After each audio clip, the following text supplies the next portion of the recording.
Justice Nuthalapati Venkata Ramana Supreme Court के अगले मुख्य न्यायाधीश नियुक्त किए गए हैं।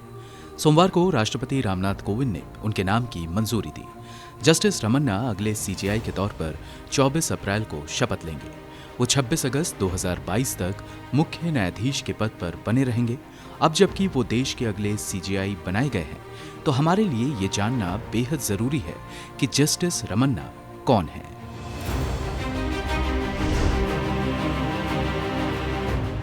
27 अगस्त 1957 को अविभाजित आंध्र प्रदेश के कृष्णा जिले में जन्मे जस्टिस रमन्ना 2 फरवरी 2017 को सुप्रीम कोर्ट में जज के तौर पर नियुक्त हुए।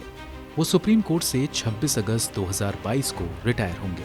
वकालत का काम उन्होंने 10 फरवरी 1983 में शुरू किया, जिस दौरान चंद्रबाबू नायडू आंध्र प्रदेश के मुख्यमंत्री थे। उस दौरान जस्टिस रमन्ना आंध्र प्रदेश सरकार के एडिशनल एडवोकेट जनरल हुआ करते थे। किसान परिवार में जन्मे एनवी रमन्ना विज्ञान और कानून विषय में ग्रेजुएट हैं। इसके बाद उन्होंने आंध्र प्रदेश हाई कोर्ट, केंद्रीय प्रशासनिक ट्रिब्यूनल और सुप्रीम कोर्ट में कानून की प्रैक्टिस शुरू की। राज्य सरकारों की एजेंसियों के लिए वो पैनल काउंसिल के तौर पर भी काम करते थे। 27 जून 2000 में वो आंध्र प्रदेश हाई कोर्ट में स्थायी जज के तौर पर नियुक्त किए गए। इसके बाद 2013 में 13 मार्च से 30 मई तक वो आंध्र प्रदेश हाई कोर्ट के एक्टिंग चीफ जस्टिस रहे। 2 सितंबर 2013 को उनका प्रमोशन हुआ और वो दिल्ली हाई कोर्ट के चीफ जस्टिस बनाए गए। इसके बाद 17 फरवरी 2014 को उन्हें सुप्रीम कोर्ट का जज नियुक्त किया गया। फिलहाल सुप्रीम कोर्ट के वरिष्ठ जजों की लिस्ट में जस्टिस एस ए बोबड़े के बाद जस्टिस रमन्ना दूसरे नंबर पर हैं। जस्टिस रमन्ना सुप्रीम कोर्ट के उस बेंच में शामिल थे जिसने जम्मू और कश्मीर में इंटरनेट के निलंबन पर तत्काल समीक्षा करने का फैसला सुनाया था। वो उस ऐतिहासिक बेंच में भी शामिल रहे जिसने देश के मुख्य न्यायाधीश के दफ्तर को राइट टू इंफॉर्मेशन एक्ट यानी कि आरटीआई के दायरे में लाया। देश में उच्च न्यायपालिका के सदस्यों की बहाली की प्रक्रिया के मुताबिक सुप्रीम कोर्ट का चीफ जस्टिस सबसे वरिष्ठ जज को बनाया जाना चाहिए, जो इस पद पर नियुक्त होने के लिए फिट हो। Justice Ramana national legal services authority के एग्जीक्यूटिव चेयरमैन भी हैं। बात साल 1981 की है, जब जस्टिस रमन्ना नागार्जुन यूनिवर्सिटी में छात्र हुआ करते थे। यूनिवर्सिटी के पास कोई बस स्टॉप नहीं थी।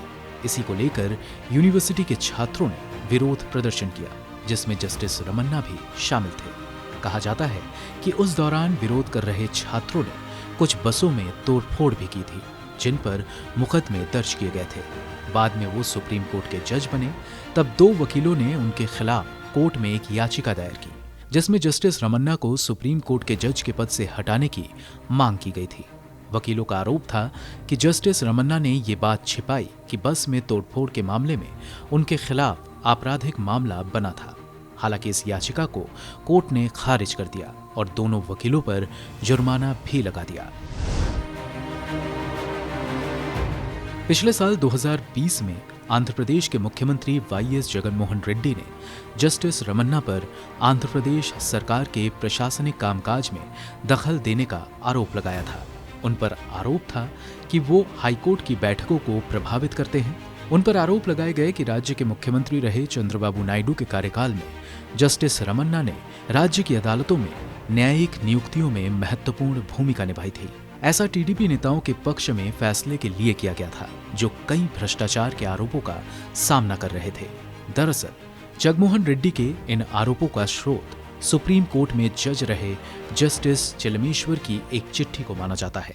मार्च 2017 में जस्टिस चलमेश्वर ने एक चिट्ठी में जस्टिस रमन्ना और चंद्रबाबू नायडू के बीच करीबी रिश्ते का जिक्र किया था। उन्होंने कहा था कि ये न्यायपालिका और कार्यपालिका के बीच गैर जरूरी नजदीकी का सबसे बड़ा उदाहरण है। अपनी चिट्ठी में उन्होंने लिखा था कि अविभाजित आंध्र प्रदेश हाई कोर्ट में जजों की नियुक्ति के बारे में एनवी रमन्ना की रिपोर्ट और पूर्व मुख्यमंत्री चंद्रबाबू नायडू की टिप्पणी में समानताएं थीं। अंग्रेजी अखबार इकोनॉमिक टाइम्स को दिए एक इंटरव्यू में जस्टिस एनवी रमन्ना ने इस मुद्दे पर बात की थी। अपने इंटरव्यू में उन्होंने कहा था कि देश के चीफ जस्टिस ने 6 वकीलों पर मेरी राय मांगी थी, जो मैंने किया। इससे आगे मेरे पास कहने के लिए कुछ नहीं है।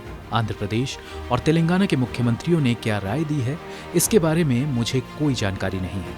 एक बार पुस्तक विमोचन कार्यक्रम के दौरान जस्टिस एनवी रमन्ना ने कहा, जजों पर झूठे आरोप लगाकर उन्हें निशाना बनाया जा रहा है, क्योंकि आरोपों पर सफाई देने का कोई रास्ता नहीं है, इसलिए उन्हें आसानी से निशाना बनाया जा रहा है। ये गलत धारणा है कि रिटायर्ड जज शानो शौकत वाली जिंदगी जीते हैं। उन्होंने कहा था, मेरे अपने अनुभव से मैं कह सकता हूं कि जजों की जिंदगी गुलाबों की सेज नहीं है। लोग जो सोचते हैं, सच्चाई उससे बहुत ही अलग होती है। मुझे लगता है कि मौजूदा समय में जज बनने के लिए दूसरे पेशे से कहीं ज्यादा त्याग की जरूरत पड़ती है और देश के भविष्य के लिए ऐसा करना पड़ता है, क्योंकि ये मजबूती स्वतंत्र जजों पर ही निर्भर है। ब्यूरो रिपोर्ट, गो न्यूज़।